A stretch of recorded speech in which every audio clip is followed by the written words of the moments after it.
My wife on that front end on that phone, oh, she's an animal.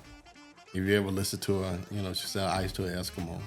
What was the amount that I felt that I can make a month and I feel like I'm successful? And I told him 10 grand. Forward shooting. I remember you said sports. You were doing sports as well. Yeah. Now all I got to do is add. I need about 5-6 teams, a month. I replace my income. You know what I mean?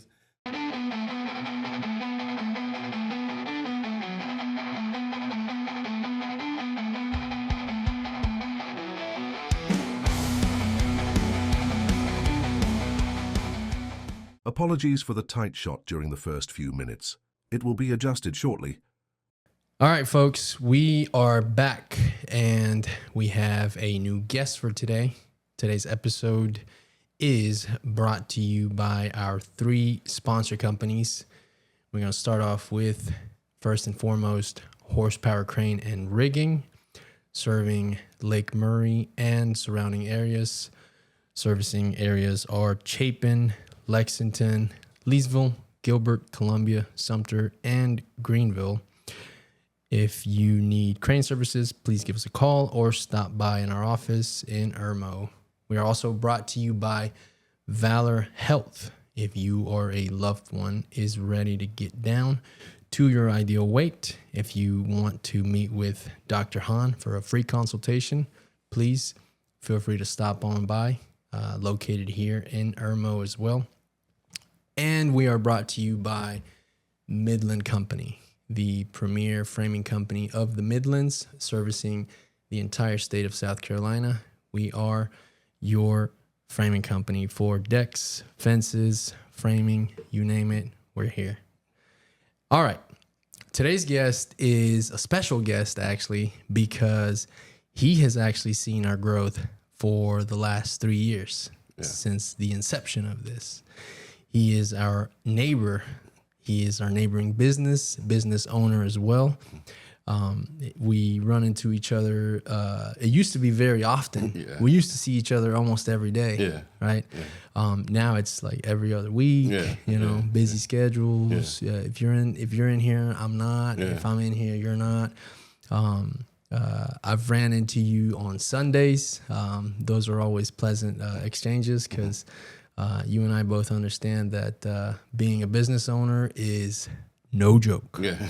No days off. Yeah. The days that are off are all calculated, premeditated, and it's a pleasure to have you on, Deon, today. Oh, man, thank you so much for having me. I am very grateful to be here. We went and had lunch months ago, I think. I want to say it was like last year. Yeah. We went over to Humidor. Yeah. That was good. Well, Deon, thanks for joining us today. Yeah. Thank you for having me. Yes, man. And first, I remember you telling me this when we had lunch. Your story about how you got involved into photography. But I'd like to circle back and hear from you. Exactly from when you were, I know you told me you were in Florence. I think you told me you were working in a Walgreens. And then, tell me. Man, I was a manager. I have a background in management. Went to college, South Carolina State University for management. Coming out of college, I got into the managed retail management and ended up with some different Walgreens throughout the state of South Carolina. My years of being in Walgreens, I got to the point where I got burnt out. You're talking about, running a 24-hour, 24/7 store. You're always on call. So, got to the point when I was burned out and I didn't have a passion for it no more. But the thing that I did have a passion for was photography. And I never forget, I was in the stock room, and this day here, I was sitting on a box of Scott tissue, the hard rolled tissue. I was sitting on the box of tissue for about an hour, and I was like, man, I got to find something else better to do. And with retail management, it's hard to turn it on and turn it off. So a lot of the things that happen in the retail world, I brought home. So my wife was there with me, like, okay, it's time for you to find something else to do with your time. I know you're gifted, and I want to see you try what you know you're good at. So in 2014, I left the retail world and I started shooting photography full time. Didn't have any, had no leads, had no contracts, no anything. I had Google, and I had a passion for calling people and saying, "Hey, do you need my services? And how can I benefit you or work with you?" So 2014, I started, and I really haven't looked back since, man. Yeah. Yeah. Nice. Well, one doesn't just pick up photography like that. So what inspired you to chase photography and pick it up? And there had to be a spark. There had to be something that kind of, inspired you, I guess. Yeah. Well, I've been in the fashion modeling industry since 2006. So I had an idea back in 2006. I wanted to produce calendars with HBCU students. At the time, I was contracting another photographer to shoot my vision. So I would tell her, hey, this is what I want you to shoot. This is the angle. This is what I want you to do. This is how I want it to look. When it got to the point where I was like, okay, if I got all these, ideas on how I want it to look, maybe I need to pick up the camera myself and just play with it. It's never been any photography up until that point, but working with her about 2.5 years of her being my contracted photographer, I just got to the point where I was like, man, I need to buy me a camera, and I just, try it out a little bit. But it sat on my shelf for probably about 3 years before I really picked the camera up and said, hey, let me really learn how to use it. And from there, the shooting kids in the house, shooting anything I could find, I just started shooting and learning photography. I taught myself on YouTube. I think a lot of us learn a lot from YouTube. YouTube, we call it YouTube University. So this YouTube University, this video after video after video till I got it. And, it's something I enjoy doing. So I've been doing it ever since. Yeah. There's this author that I read a lot of his books, and the guy who helped him write one of his books, both of them, I've read both of they both write books, and I've read a couple of their books. They both have this this saying in their books that the artist is the one who conveys an image for people to see. Photography is a form of art. What gratification do you get, or how do you feel when you're able to take someone's dreams and someone's thoughts that they have in their head? How do you feel transforming those dreams, those thoughts into reality, into artwork, right? You're projecting an image that they have in their head, and you make it a reality. You end up visualizing it, and you work with them to give them the ideas, or to make it better, to make it a final piece. How does that make you feel, man? It's probably one of the best feelings in the world. We talk about dopamine. It's that part where you just feel like you really won. You feel like you really achieve what you wanted to achieve. If you gave me an idea right now, say, hey, Deon, I got an idea I want you to shoot. My brain doesn't stop working until I get that first shot and I feel like I got it. So we schedule a shoot, let's say 2 weeks from now. That's 2 weeks I'm thinking about ideas, concepts, and everything until I get to that point and I snap it and I see that I achieved what you wanted me to achieve for you. Then I really feel like, okay, that's what I'm looking for. This is it. Yeah. It's a great feeling, man. Yeah. It's almost like somebody giving you an idea when you're framing or fencing, and you're like, wow, okay, I can see it.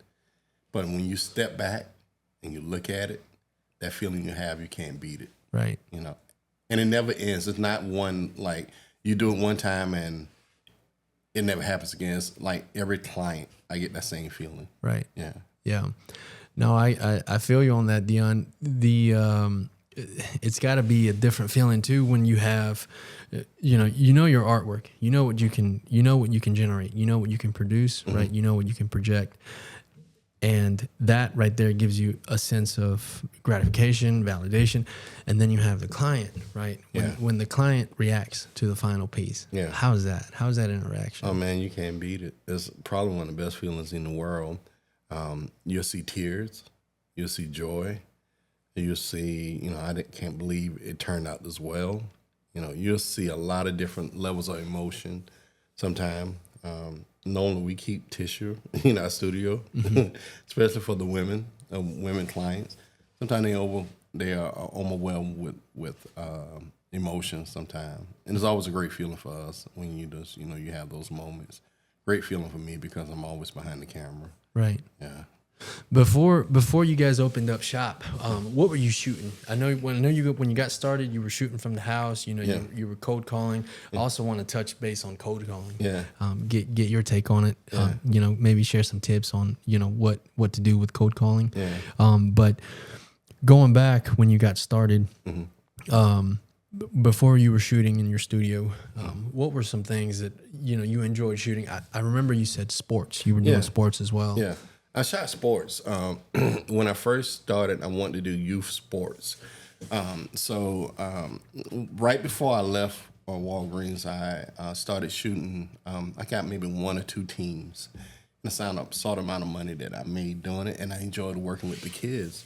I'm like, okay, I think all I got to do is I need about 5 or 6 teams, a month.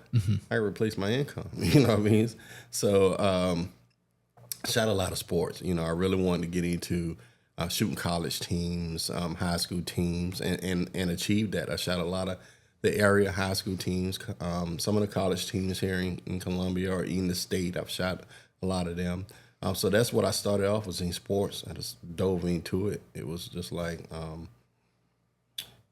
being a former athlete. It was great to you get in the locker room, smell the pads again. You smell the you get to smell that environment. You get around people who talk like you and act like you. It was a great feeling. You start to integrate, mesh in with the team. Yeah, with the team and stuff like that. You get in there, you hear a coach give a speech, and you go back to your glory days. Like, man, I remember when coach used to say stuff like that. So, yeah, it was good to get back into the sports. And some teams I still shoot to this day. And you're talking about since 2014. It's 2025, and I still shoot maybe 1 or 2 of the teams that gave me my first opportunity. One of them is in the Lexington area, which is intense volleyball, and one out in the Blackwood area, which is the Capital City Ravens. I've been shooting those teams since 2014. Yeah. Loyalty, man. Yeah. They could call me right now. I got to go. I love that. I love that. Okay, you were shooting sports. Have you gone outside of what you're doing now and sports? Have you gone out and done like maybe cars, maybe planes, buildings, that kind of? Yeah, weddings, commercial, which is like you get in with a company. You shoot the headshots. You do some lifestyle shots. I've done that. I've done, just about any product photography, food photography, anything that photography you can add on to it. You can put me in YouTube University. I'm gonna learn how to do it. Yeah. Yeah. Deon, how important is an image of a team or a company? How important is an image to the public, especially if they're trying to sell a service or if they're trying to convey an image or if they're trying to maybe convey a lifestyle? How important is it to project that visual, I guess, to the public or the audience? Your brand is everything. We remember some of the greatest advertisements or pictures, iconic pictures. We remember Jordan, his stretch out. We remember that picture. We remember, this iconic, commercials, whether it's pictures or video. Your brand is everything. It's how people recognize you. I'm all for, this generation now when people like grab cell phones and shoot things and say, well, we really don't need that. I'm on the other end when I believe that your brand and the way that you present yourself is everything. And I think that sometimes we're perceived by how well our images look. If it look good and professional, they're going to respect you in that way. Sometimes when you look at people images and you be like, wow, they should have just paid somebody to do it. Yeah. Just pay somebody to do your headshots. Right. A lot of times with headshots, you can look at a billboard and you can just tell whether it was done right or not. It's on a billboard. It should be done correctly. You know what I mean? Yeah. So that is everything from my perspective. Right. Yeah. Right. No, yeah. Sometimes when I take a photo with my old iPhone, my head is way bigger than the new iPhone. So I don't know what that's about, but I think that's what you're talking about. Yeah. Your brand is everything, man. You know, a lot, like I said, they watered it down now where everybody has a DSLR or a mirrorless camera or phone. And sometimes they lose that value part of how important it is to have a brand and the way things look. But you look at some of the iconic companies out there and you see a picture and you be like, wow, straight across the brand, everything looks great. You know?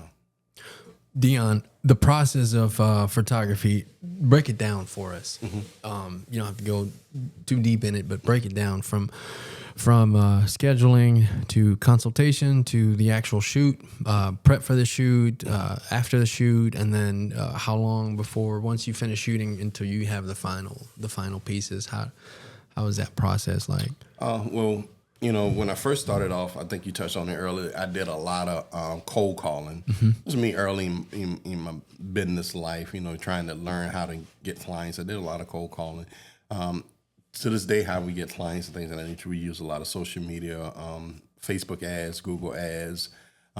We do some social posts, but we really lean heavy on getting out in front of people who are not in our area. We get those clients in, and the process is we have, I have like a style guide that I try to stay in. And I can do some unique stuff if you need it, but it's pretty much like you have your basics. You have your basis of what you do. You know, if you need some headshots, okay, we're gonna do frontal, side. We're gonna turn you to the side. You have your stand, hand in the pocket. You know, we're gonna give you some different things. But when you look at it, I do the same thing almost every time. But you wouldn't know that because you're a client who, you know, unless we shoot multiple times back to back. So that process is just a system. When I learned about systems, everything changed for me in the photography world because I could be creative and shoot the most, you know, craziest things in the world. But a lot of times what I found out when I learned the business side of photography is that sometimes creative don't create the stability for income. Yep. You got to be specializing in some things and stay in that lane. You know, you got to stay in that lane and be good at that lane. And you probably could tell me something about that too. You know, all these crazy ideas people probably could come up with, you know, for the work that y'all do. You'd be like, okay, that's a little bit out of our scope. You know what I mean? But that's basically what we do. We bring you in, we stay within a parameter, and we shoot that, and then we go from there. Yeah. Okay. Cold calling. Let's go to that.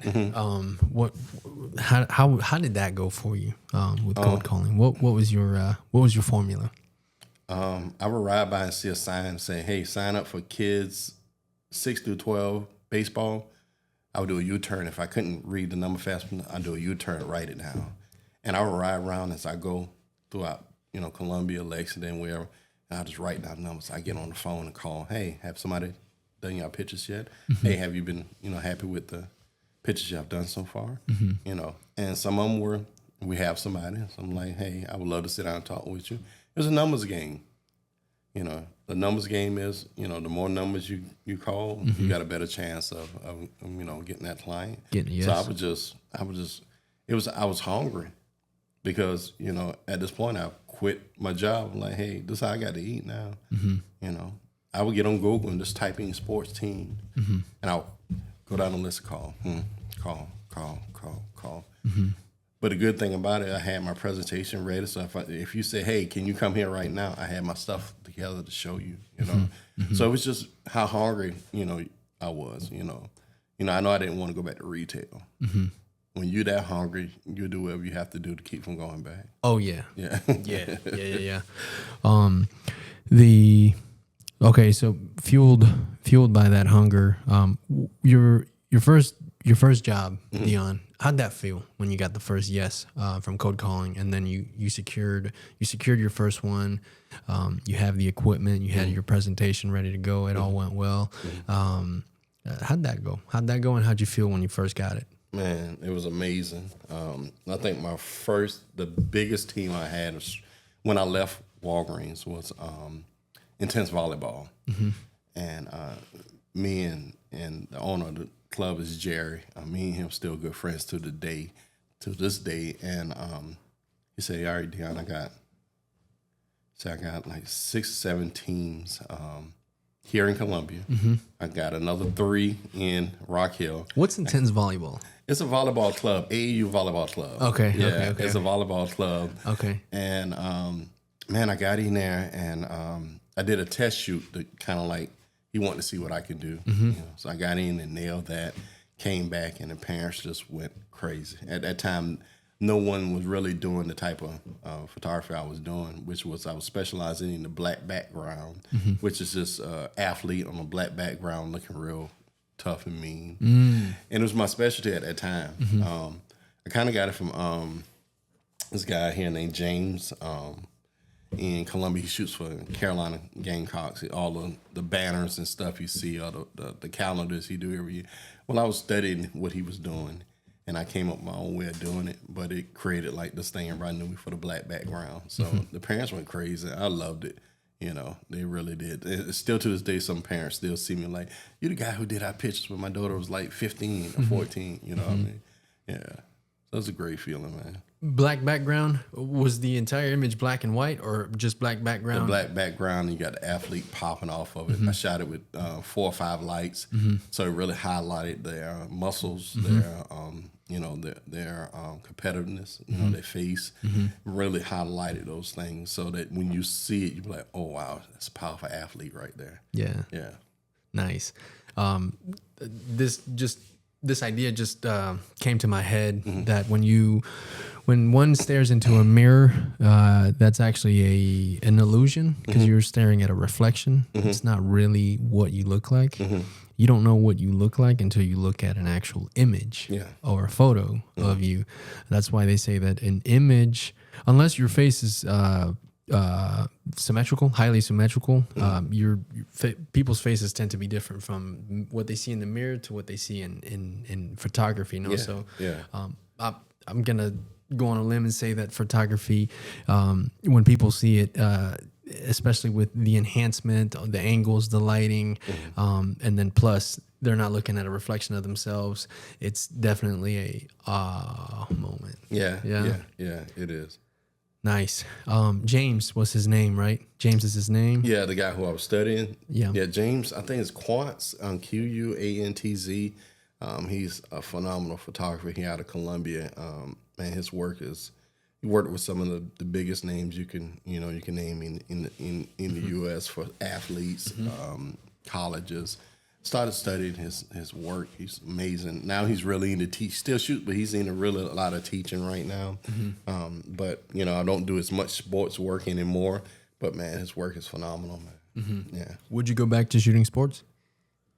Right opportunity, yeah. But it would have to be the right opportunity.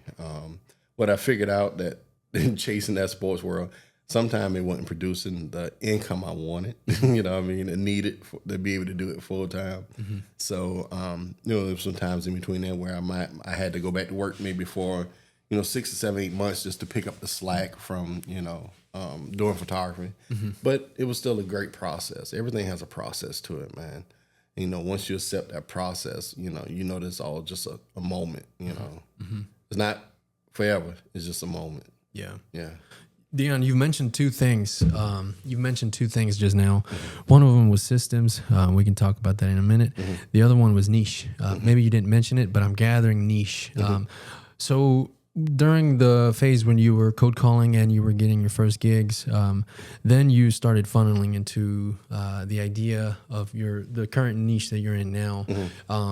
Tell us a little bit about transitioning from going from sports photography into getting your office, your studio, boudoir. Yeah. Tell us about that transition. So I am a full-time boudoir photographer now.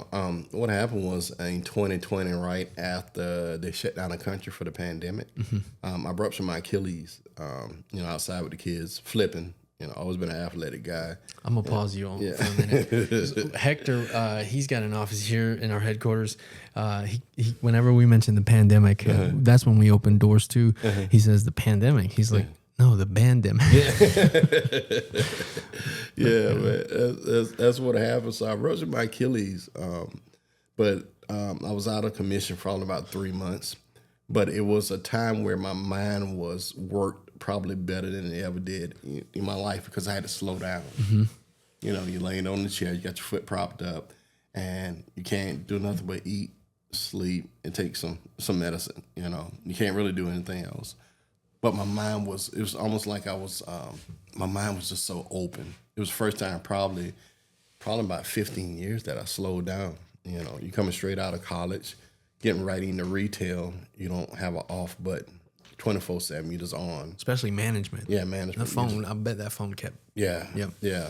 So this was 2020, ruptured my Achilles, and I'm just laying on the chair. And, you know, you surfing the internet, and I saw an ad that came up saying, you know, how would you feel? How would you feel being a 6-figure photographer? Well, at that point, I hadn't crossed that threshold yet. I'm like, wow, what's this? You know, boudoir. Okay, let me see what it is. I really didn't know what it was. Once I opened up the ad, I saw what it was. Well, oh, okay, cool. I've dabbled in this, this world before, and I could shoot it. And at the time, my wife was working in HR. I said, well, she got home. I said, babe, what do you think about if we shot boudoir? You know, she's been in the industry too, modeling, working in that industry. So it wasn't, much or nothing, say, hey, babe, what you thought about if we do boudoir? And she was like, I said, you run the front end, I run the back end. I said, and a year from now, you quit your job and we do it full time. And she was like, well, that sounds better. So the crazy thing about moving into boudoir, the picture taking it wasn't too much different from sports. But the thing that I learned was I learned the business of photography. I learned the value of photography, and I learned the systems. And once I got that down, it was like, okay, I see how people can do this really and live a good life, because it was all about systems. It was all about process, systems, and just nailing and staying in those parameters. So we shoot boudoir, and it's been probably one of the best decisions we ever made, because it allows you to do something you love to do, and it's as long as you stay in your system, you're good to go. Yeah. Nice. That's a good niche story, startup story. Systems, Deon. Did you develop your own systems, your own processes, or did you have mentoring? Did you and your wife have mentoring that helped you, kind of gather everything together and put it together? We was in a mastermind course, and in this mastermind course, it taught you about marketing. It taught you about as a photographer, like I mentioned earlier, sometimes we could get out and just shooting crazy ideas, just being so creative, but that don't generate income. It don't. All these years that I've shot work, it really never really generated that kind of income till I got into that system. And in that system, you say, hey, we're gonna shoot 20 poses, and we're gonna shoot them from different angles. We're gonna stay there, and once we finish these sets and these poses, we done. And then taught me about value. How much you want to charge for your pictures? Most people say, hey, well, I ask you what you think 10 pictures will cost. You might tell me, what do you think 10 pictures will cost? 10 pictures, high quality, elite, I don't know, 1,200, 1,500. Yeah. So you operate in a different level. You understand what the value of pictures are. Well, at the time when we were shooting, when I was in this other world sports world, people want you to give them 30 pictures for $100. I could never get them to understand the value of, hey, this picture here really should be like one for like $250. One picture, and I'm like, nah, I can't.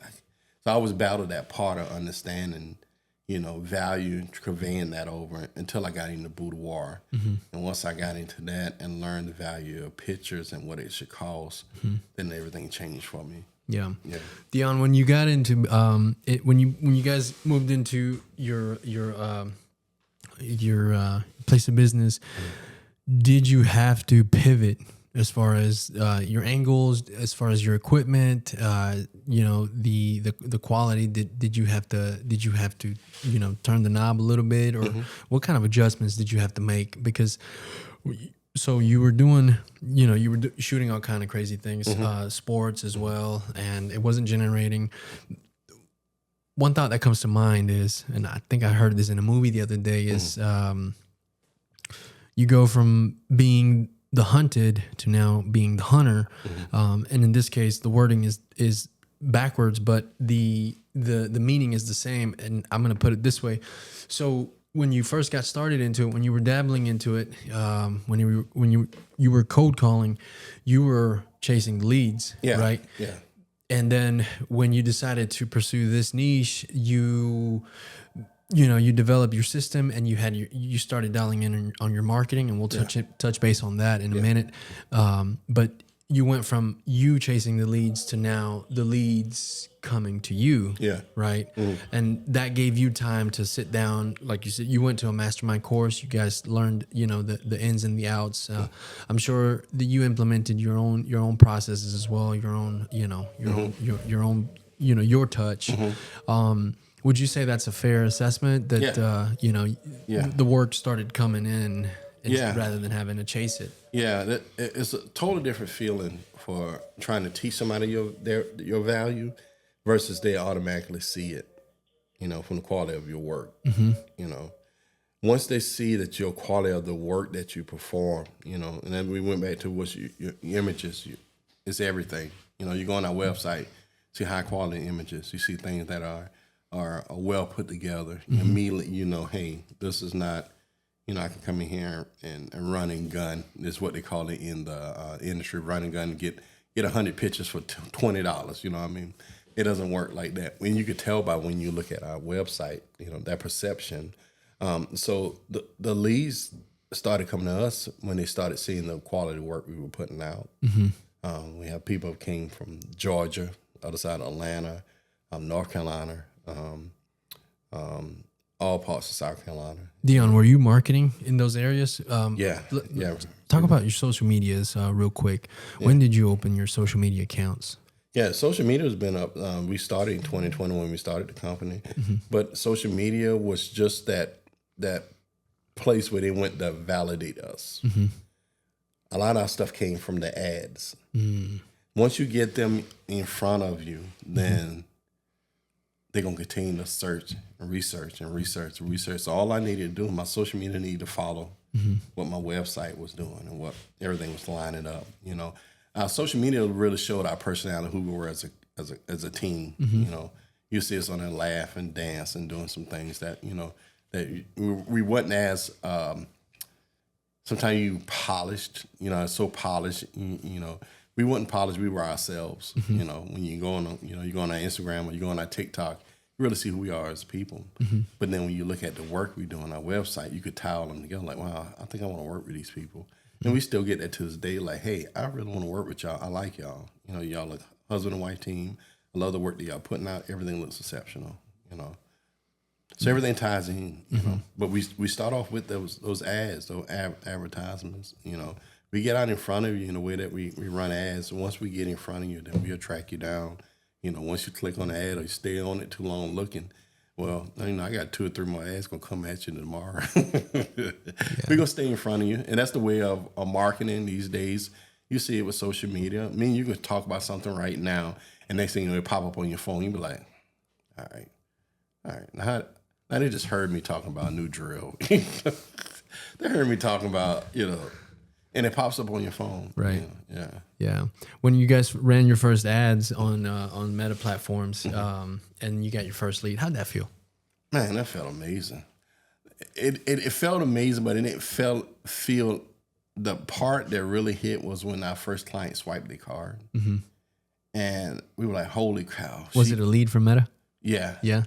And we were like, holy cow, she spent this on 20 pictures. And at that point, we were like, I think we could do this. I think we could do this, really. You think so? Yeah, I think so. Were you advertising your portfolio already prior to that first client that you got from a lead on? Yeah, we were running ads. We run ads.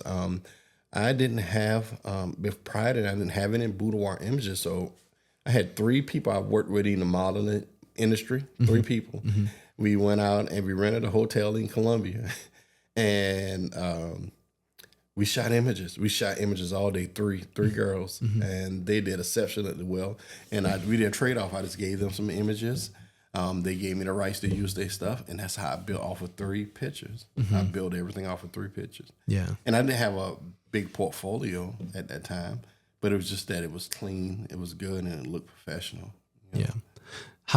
How helpful was the mastermind that you guys went to? Man, I tell anybody, if you're in business, you starting off, forget all the equipment. You know, I know you got to get the equipment. Forget all the gadgets. Find you a mastermind course. Because once you learn the business end of what you're about to get into, everything changes. Had I learned what I've learned now back then, it would have been totally different. I would tell anybody to get a mastermind. Find you a good mastermind. It might take you 2 or 3 before you get it. Yeah. At that at that time when I got this last one, I was probably about 15 grand in the hole in masterminds. But I was hungry for learning new things, and I was excited to learn it from people where I want to be at. It's a big investment. It's a big investment, but I'm willing to invest, and I still invest in masterminds and different things because I'm always continuously learning. But the marketing end was the part that changed perspective and then value, learning value.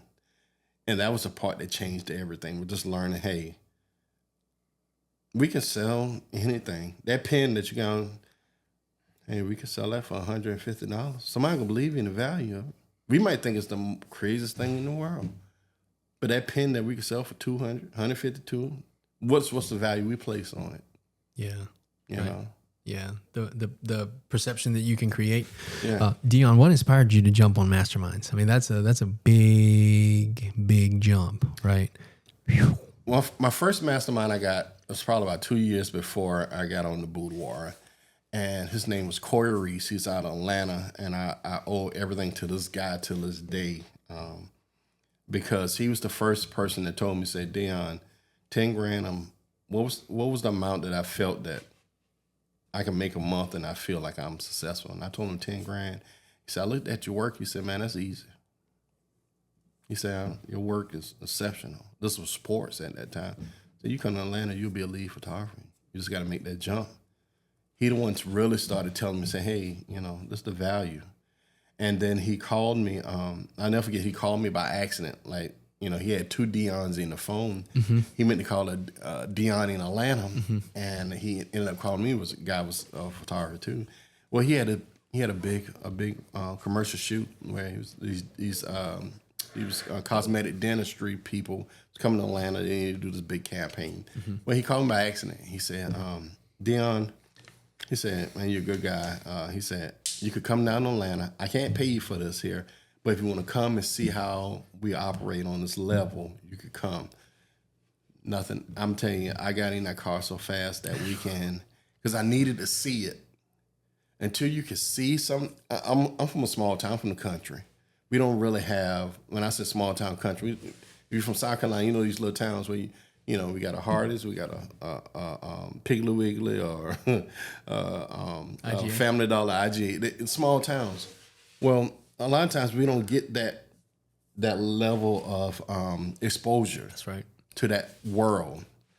And when I went down there in Atlanta, you know, he rented out these houses. You know, everybody came in. These guys cosmetic dentistry people, you know, charging $40,000 for, you know, restructure of the mouth, things like that. And I'm looking at the whole process of how he did everything. And at one point in that day, he turned, he said, now, you know you could do this right. I said, yeah, I can do this, you know. And he was the guy who changed, that's the mastermind that changed my life. It was the part of me understanding my value in my work. And not just saying, hey, you know, this picture here is $100. Nah, this is what the value I placed on it. And I think he's the person that changed that for me. Yeah. Yeah. He changed your mind about it. Changed my whole mindset on value. You still in touch with Jerry? I don't talk to him as much. He's on social media. The last week he's put some on social media. If I ever, you know, change your life or did anything, let me know. And I was typing it, but I got distracted. But now I'm gonna go back today just talking about it. I'm gonna say, I'm like, man, Corey, you don't know, you changed my whole life with this camera, man, because up to that point, I was just running, gunning myself. I didn't really understand that value. And Atlanta's a whole totally different world down there, especially for arts, like photography and videos and things like that. It's a whole totally different world down there. Yeah. So I was still to this day, I'm glad I came across that mastermind because it really changed my perception of. Deon, were you still in Florence when you went down to Atlanta? At this time, I was just shooting photography full time. This was like 2016, 2017. I got you. Yeah. I know Florence very well. I worked up there for 6 years as well. Yeah. Urban Street, Second Loop. Small town, Yeah. Well, speaking of traveling states, when you started marketing, and you were getting these leads from Georgia and North Carolina, all over the state of South Carolina, what did you and your wife think? What were you guys? How did it feel to get when you started to see the leads come in from out of state? I mean, that's got to be a good feeling. Man, it was a great feeling because the thing about it, when we started Boudoir Photography, it was already people in this area and in these opposite areas and other states doing it. The thing is, people don't trust that process of meta. They don't trust that marketing. And sometimes it's just, old school. Mm-hmm. Sometimes clients just came to us because they say, hey, I just need a weekend away from home. I'll drive to y'all. I love you. Something about y'all I love. Mm-hmm. My wife on that front end on that phone, she's an animal. If you ever listen to her, she said ice to an Eskimo. She's and the crazy thing about it, she hates sales. It's not, it's one of those things where it's buried in her. Mm-hmm. But in that mastermind, you got to buy into believing. Mm-hmm. She hates getting on the phone calling. She hates, calling people back. This thing, but everybody that we booked to this day, she sat on the phone and closed the deal. Mm-hmm. We got hidden powers sometimes we don't even know. Yeah. It's till you tap into it. Yeah. And the mastermind allowed her to tap into that part that's probably been buried. And sometimes you say, how important is a mastermind? It's so important that sometimes if you never get exposure to how to tap into those things that's buried inside, you'll never know what you can do. Yeah. Deon, as far as equipment goes, have you guys gotten more equipment? Have you guys suited up? No?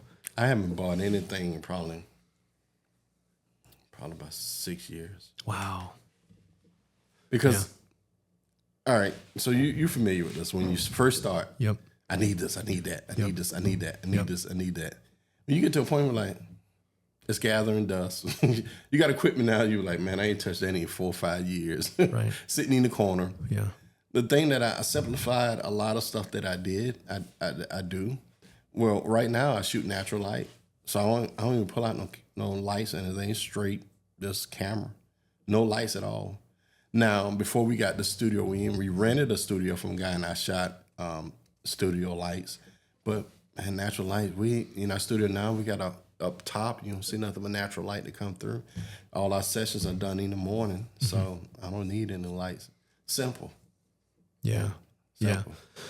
Yeah. Without systems, would it be more of a hassle to produce the images, to produce the product? Yeah. Without the system, if you ever looked at the movie of the McDonald's, you ever looked at the movie with McDonald's? They talked about the McDonald brothers, but they developed a system where they, how they went along with creating this fast food, this line of workers, where they created the burger from beginning to end. It was all a system. Well, they talked about how everybody came to them to learn the system of how to create this fast food pattern where they were teaching people how to, the assembly line for food. Well, now I look at it and a lot of times I look at this thing that comes on Discovery Channel, the Food That Built America. I love it. I dive into it because it teaches about systems and things of that nature. Well, with us, when you come in, we systematic from the time you get there until you leave. Every client get the same treatment. the same things, the same poses, the same everything is the same. They will never know, but we all in our system. So if we bring in a new set, so we did a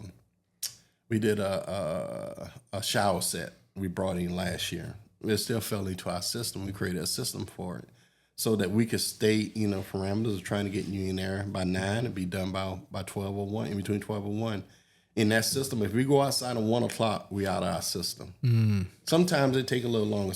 I have clients that take a little bit longer to get dressed. But a client there the other day was 65, so it took a little bit more time. She had to take some breaks, but we still stayed in our system. But 1 o'clock, we want you out that door. We want you to be, so we can enjoy the rest of our day. We go ahead and knock it out. Gave you a great experience from beginning to end. Systematic. Systems run the world. Yep. If you don't have a system for what you're doing, then you're not gonna be successful. Right. You know this. Yeah.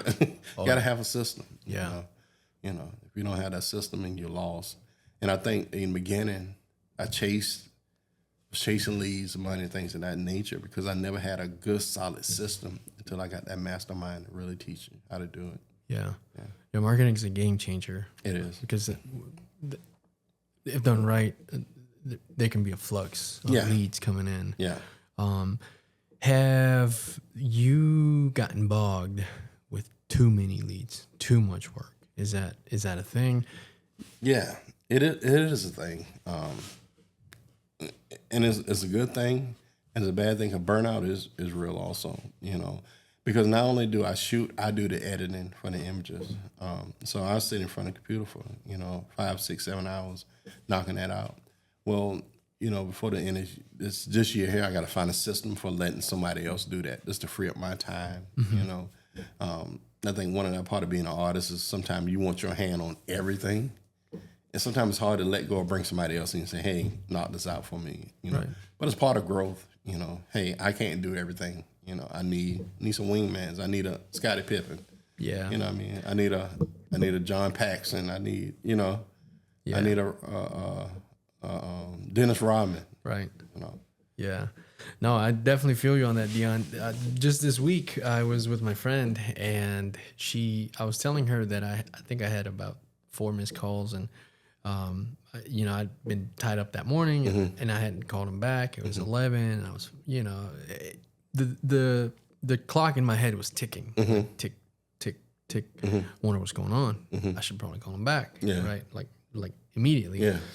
And I told her that concern that I had, and she goes, I told her I got to call, my construction director's calling me, and it's probably needs me, and him and I actually had a conversation this week. He's been going through training for the last 2.5 months, maybe 3 months, about taking it on full time. Just letting him have everything. Leading the teams, calling the shots, coordinating the financing, all that stuff, the billing. And he came and just told me straight up. He said, "Hey, Hugo, I'm ready." And I'm like, "Are you?" He's like, "Yeah." I'm like, "I like that." I said, "You're not ready, but that confidence, I like the confidence." And the other stuff, I said, I'm now that you have this confidence, and I've taught you, we're at about 85%, 88%. I said the remaining percentage, I think I can go ahead and start teaching you that as well, so that you can go ahead and take it. Well, I told my friend that we had that conversation, and she goes, "Well, Hugo, don't you think that sometimes you have to let your eggs fall on the ground and break?" And I said, "Yeah, but they break." And she's like, "Yeah, well, when they break, that's how you learn, right? You learn, maybe you don't need to drop all your eggs, or maybe you can drop your eggs, but maybe that basket can be lowered to the ground so that when they do fall, they don't break. They don't break, right? Yeah. So I really love that metaphor, and it kind of sparked me to say, you know what? Yeah, you're right. Training is very, very important. So systemization, very, very, very important in especially in business, especially when you're offering a service that's, you doing the same thing and same thing and same thing. It's important to get that dialed in, and then implementation and Yeah. then tweaking. Have you guys had to tweak a few things just to get it right? Yeah, all the time, man. Things change. What worked maybe a year ago doesn't work now. So that's in marketing, advertising, everything. Everything is always changing. And if you stay the same, we tweak so much. It can't stay the same because everything's changing. The economy is different now. You know what I mean? People, back then we had a lot of traveling nurses that were traveling to this area for the pandemic. Man, they were some of our top clients. We had to pivot when we didn't have the nurses traveling like that anymore. So it's always a tweak. It's always a time to sit down and say, hey, what can we change? How we can make this better? How do we improve? Like right now, I got to go make some changes to my ads right now because we didn't get the amount of leads we wanted for the week. So now it's time. Let me go ahead and try another audience, try something different. See what we can do. But you're always making them tweaks. Yeah. Monitoring, analytics. Yeah, analytics. You got to watch them. They're gonna tell you everything. Numbers tell you everything. Yep. Yeah, it's the pulse to the business. That's it. Yeah. Deon, let me ask you this: what's been the toughest part? The toughest part I think, is balance. Balance between working and still being a husband. I go all in. I go all in. I almost forget that I get in that zone of knocking workout. I'm like, hey, I've been in this room for about, editing for probably 4, 5, 6 hours. I had to learn how to still balance the fact of being a husband and working, and then not letting work take over, the part of being a husband and vice versa. You still have to learn that balance. That's been the toughest part. And sometimes the toughest part with being in the South is just understanding that you're still not going to have some clients that going to work with you. Some will, some won't, and it's okay. We understand where we're at. We know what we're in South Carolina. We understand what we do. But those are the two things been the hardest is just understanding, hey, some clients we're just not going to get. Some we will get because, hey, we know we create great work. Some we're not going to get regardless of what kind of work we get. Those are two hardest things, the balance, work and the balance of just understanding where you're at, where your business is at. Sure. I feel you on that. Burnout. You mentioned it earlier. Yeah. It's awful. Yeah.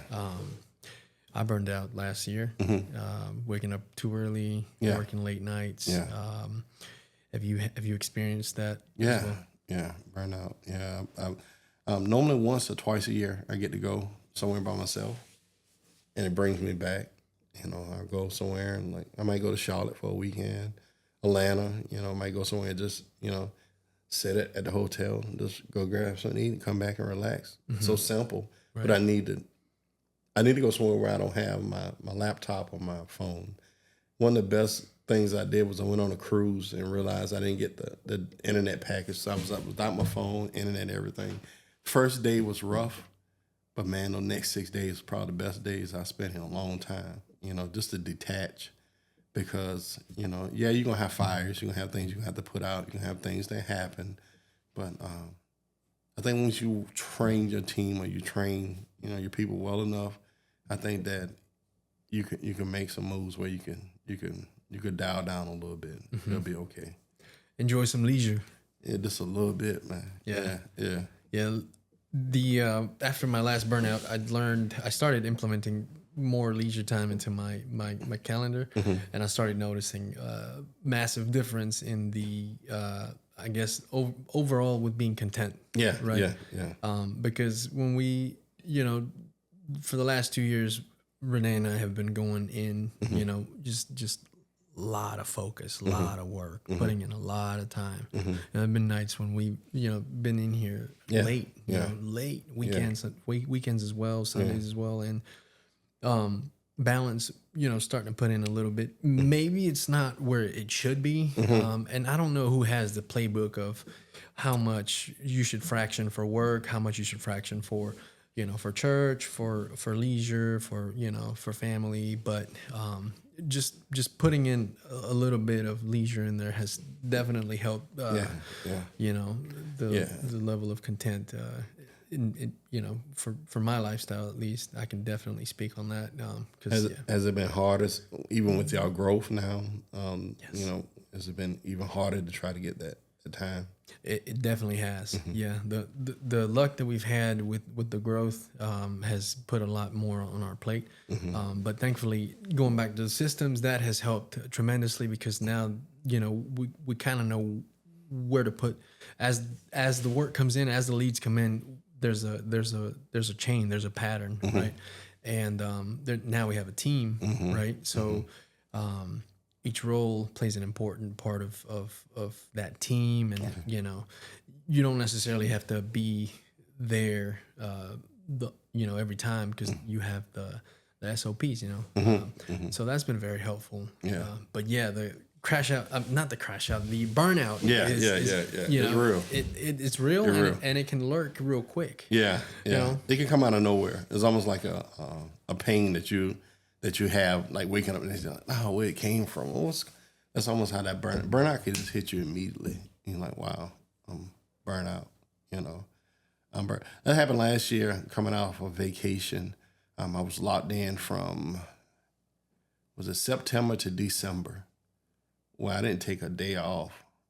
I was like 7 days a week, almost like 2 months, 2.5 months, to December the 13th. I think I went down to Atlanta for a football game, and it went almost 2.5 months out of 7 days a week. Just done. Burnout. Yeah. Yeah. What'd you do to recover? Man, I went down and watched my college play. They played Jackson State. We got a behind beat, but, it was just a great weekend to get down there and just relax, Get up in the morning, grab some breakfast, and just relax. That's it. They didn't do nothing major. Just kick back. Simple. Yeah. Simple stuff. I'm with you on that. Yeah. I'm with you on that. I enjoy, just kicking it back on the weekend. Just try to avoid, the phone as much as I can. Yeah. Maybe read a little bit, hang out outside, play by the pool, that kind of stuff. Yeah. Deon, the challenges that you faced, well, before I get into that, when you were doing retail management, what did you learn from retail management that you still use to this day? That's, that you're maybe grateful for, picking it up in that industry that that you still use now? Oh man. We had, I had 2 different managers that I remember to this day. And one was, his name was Ken. And I remember I had another manager called Harvey Brown, and I had another one, a DM called Brian Kymack, and Richard Fortune was another one. I worked under some people that really worked on perception. We had to have stuff clean, neat, and orderly. It had to look good at all times. You had to be presented well. First impression is everything. How do you win the customer for life? I remember these things. How do you win the customer for life? If I go out there and mess up somebody's images and the book don't look good, it don't feel good, they have a horrible experience, then it's not going to go over well. But you Google us on social media, we had 109, 110 5 stars right now. So you mean to tell me that's not the amount of people work with a whole lot more people, but you're talking about straight 5 stars straight across the board. I attest that to retail. Being anal about stuff. I take all the clients' bags to the car. Me and my wife walk you out to the car and farewell. When you come in, I take your bags and walk you to the back. We offer you something to drink. We got snacks in there. It's all about perception. How do you feel for that moment? I got all this from retail. If you work in retail, you still. I will go in the store to this day and still face an aisle. If it looked too bad, I got to face this. Wife be like, Deon, you don't work. It's still that perception. So you'll come in there, you hear me in there in the studio. When I get there and got a client coming, it makes sure everything is just neat. Everything looks good. Bathroom is spotless. Flow smell. It smells good. Got the candles going. That's what all I learned in retail, because winning the customer for life is all that's the name of the game. how many repeat clients do you have at this day that will refer you because you did an exceptional job on something? You know what I mean? You know, or you go in and just, you know, I see a construction horror stories. You go out there on Marketplace, don't work with these guys because they didn't finish the fence. They didn't do well. The pole, this falling down, you know, but you got a good referral. You got a good name out there. People will refer you. So I get that from retail. Yeah. Perception is reality. Man, it's everything, man. Yeah. You mentioned clean. Yeah. Clean. The Michael Jordan's physical trainer. God, what is his name? Tim Grover.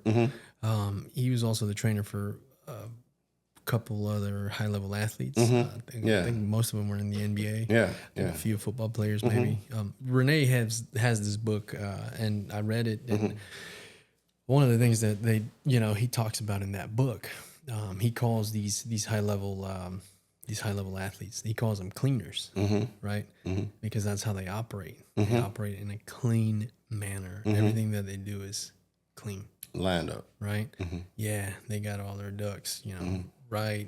And like you said, they're anal about things, right? There's videos of Jordan when he used to play, how he used to talk to his teammates, right? If they didn't have their shit together, you'd hear it from him. Same with Kobe Bryant. I think Grover also was his trainer at one point. I don't know if he was toward the end of his career, but he was also a cleaner, right? And yeah, the way he operated in not only on the court but also in behind the scenes in training.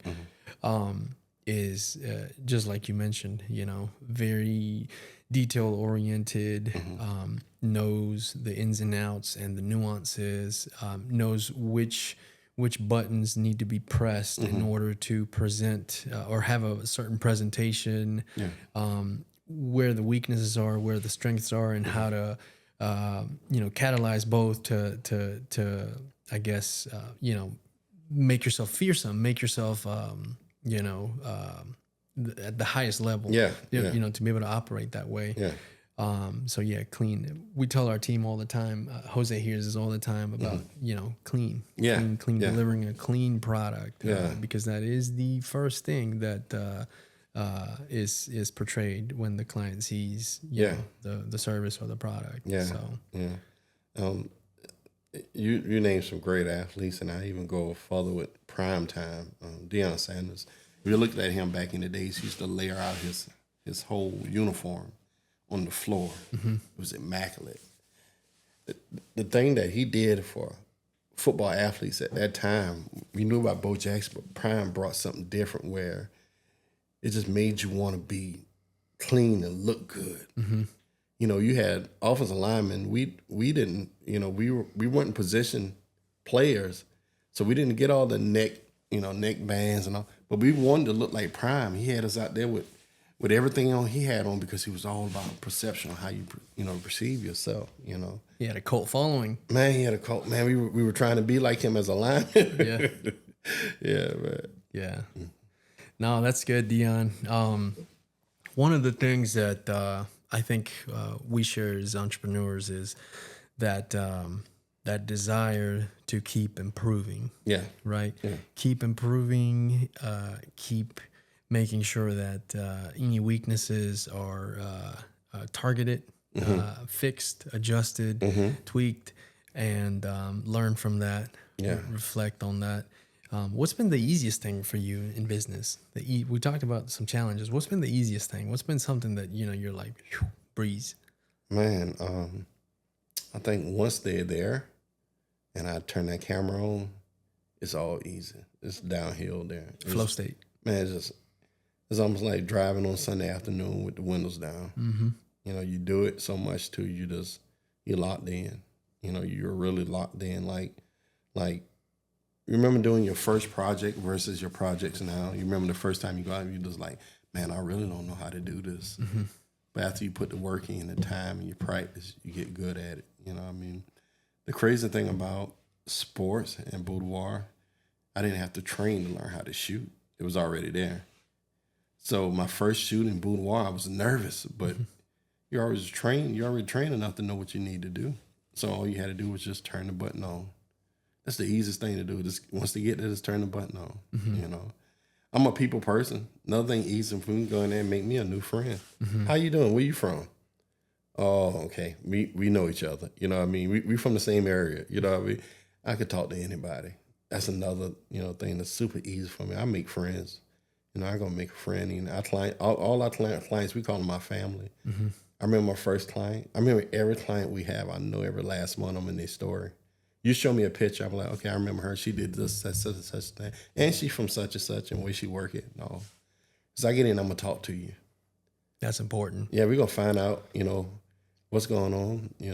I had a client came in and she begged my wife to get me one of her hibachi grills. Like, get it for him. He'll love it. He'll love it. You got to get it for him. And she kept asking, did you get it for him yet?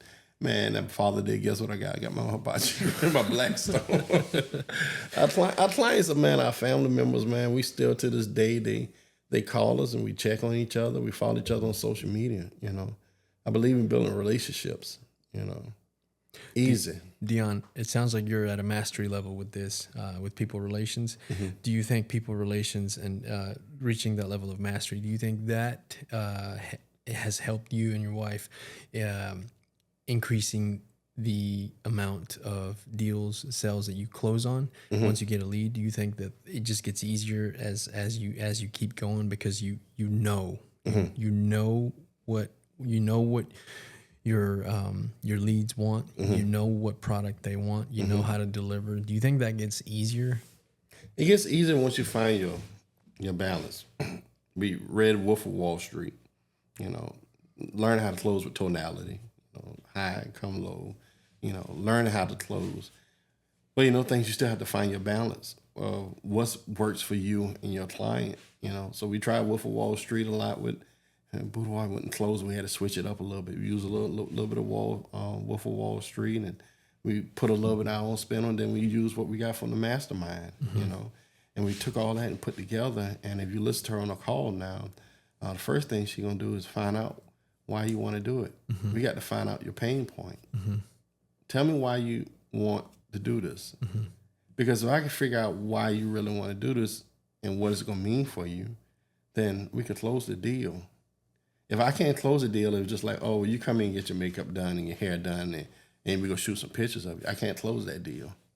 But I could close that deal once I figure out that, hey, you haven't felt beautiful in how long? And you have insecurities about what? Okay. Now I know I got an opportunity to close the deal because I know your pain points and I know that I can solve them as long as I get you in that studio. Yeah. Yeah. Interesting. Client relations. Client relations, everything. Very important. Learned it from Walgreens. Yeah. I knew my customers. I knew their names. I knew their grandkids. I knew who they were. I knew their kids. I knew when the kids went to college. I knew when they graduated. They know me by a first name basis. Still to this day, I relate to people like that. I could go in the store right now and come out with somebody I 4 or 5 conversations. I've never met a stranger. When we go to the tournaments, AAU tournaments, I can meet somebody there. Next thing I know, you from Charleston? You graduated from such and such. My wife be like, I'm going to sit down. You can finish talking. He's back. He got a new friend. Yeah. That is true. I get my coffee from Loveland Coffee here in Irmo, and they know my name in there. Most of them, and that's a good feeling too. Because you go in there and it's like I'm coming back because they know me. They know what I'm gonna order. So that's you're talking about simple business principles 101. If I come through that door and you smile at me and say, "Hey, how you doing, Deon?" Oh, you got me. I'm coming back. Now you call me by my first name. It's still to this day you're going in restaurants and people still don't get that. Yeah. This is a hello. How you doing? How can I help you? Yeah. We're talking about simple business 101. You work with a client, y'all do a walkthrough. You know their name. You should. You know what I'm saying? You walk through a client, a finished product. If you worked on a client whatever you're doing for them, and you get to the part you're doing a walkthrough and you don't know their name, then you drop the ball. Yeah, big time. Yeah. Speaking of restaurants, Deon, and local, the locals here, there's a new one. You said you like hibachi. Yeah. It's called Bibimbap. Have you been to it? I haven't. I saw the advertisement for it on the billboard. Great. I mean, Brother, it looks good. It's good. I'm about to go there. It's serious. Yeah, it's really good. You know where that U burrito was at? Yeah, It's right there. it's right there. Yeah, the U burrito's gone. Wow. Always packed in the afternoons, especially. Always. Especially on a Friday. Yeah. What's the thing that won you over? I get this bowl with rice. I think it's got some leaves in it, and it's got steak. If you ever go to the K-Pot, Korean barbecue, Yeah, where you cook the stuff yourself. Yeah. And you know how they bring those thin sliced steaks, and you Yeah. got to sizzle them yourself. Yeah. Well, they give you a bowl with the steak already sizzled, already cooked. They throw in some toppings. I don't know what it's called, but really good. Yeah, and they got hibachi too. Yeah. I That's haven't good. tried their hibachi yet, but I bet it's Yeah. We went there with my brother and his fiance. I think last week or the week before. We went twice last week. Yeah, it's really good. Man, that's Highly good. recommend. Man, I love when you highly recommend a place. I'm gonna take you up on your word. I'm gonna try it. Yeah, of course. Well, let's wrap it up, Deon. Yeah. Two things before we do. One, what is one book you would recommend to maybe to us or our viewers? One book. Soar, T.D. Jakes, love it. Okay. Keep it in my book bag. I read it at least once or twice. I keep it in my book bag just to go back and just get the, what's gonna be the next thing we're gonna try. We buried with talent. We buried with opportunities. That's. I remember talking to y'all about even this setup. Walked in here today looking like, wow. What's in you? Sometimes that thing is that I'm that person who always ask you what next. You go, what's next? What else is buried in you? What's your other talent? What's your other gift? Soar. Yeah. Okay. What's your other gift? What's the thing that you have that's buried in you that's just ready to come out? You just asking me that right now is making me think. Yeah. So We all have it. We've never been taught how to find it. All of us have stuff in us that we never, ever, ever will ever be able to bring out if we don't never see what it is. yeah. For me, it was being a creator. I'm not just a photographer. I'm a creator. And I didn't understand. Sometimes I'm like, wow, I could look at something and just break down the advertisement. I could break down, the audience they were going to. I'm just a creator. That's my gift. But not only that, not only being a creator, I could cook.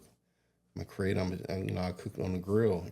I sell dinners on the side. I'm so creative to it. It's scary because the sad thing about it, I haven't found a system how to work with all my gifts. Yeah. Getting there. Yeah. Awesome, Deon. That's Awesome. a challenging thing for you to ask yourself. What else you got buried on the inside? Yeah. We were born with more than one gift. Just you saying that right now, like I said, got me thinking. Like, Yeah. oh, What else you good at? right. What else can you implement? I was having a conversation with ChatGPT yesterday while I was driving, actually, with the voice thing, kind of trying to figure out what else is out there for us. Deon, the second thing is how can our viewers find you or your business? Oh man, How can they reach out to you? Follow us on our website is sortieboudoir.com. That's SortieBoudoir.com. You can follow us on social media with that too, Sortie Boudoir. We're on Instagram, Facebook, TikTok. You can follow us there. Send us a message if you're interested, or you just want to follow us. You can follow us. All right. Yeah. There you have it, folks. Thank you. Deon Brown, thanks for joining us today, man. Thank you, man. Been a It's pleasure. Yeah.